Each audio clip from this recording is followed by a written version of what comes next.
आणि आज आमची केंद्रामध्ये नरेंद्र मोदी साहेबांच्या निमित्ताने सत्ता आहे, राज्यामध्ये देवेंद्र फडणवीस साहेबांनी दोन्ही उपमुख्यमंत्रीच्या निमित्ताने राज्यामध्ये आपली सत्ता आहे.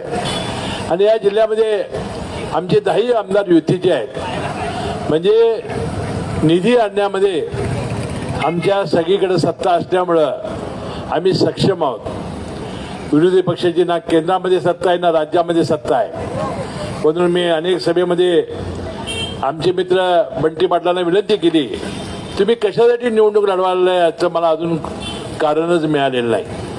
कारण ना तुमची केंद्रात सत्ता ना राज्यात सत्ता, तुम्ही एक पैशाचा निधी आणू शकणार नाही. विधानसभेच्या निवडणुका अजून 4 वर्षावर, मग कशासाठी लोकांचा फसवतायत, कशासाठी आमिषाला तुम्ही त्यांना बळी पाडताय.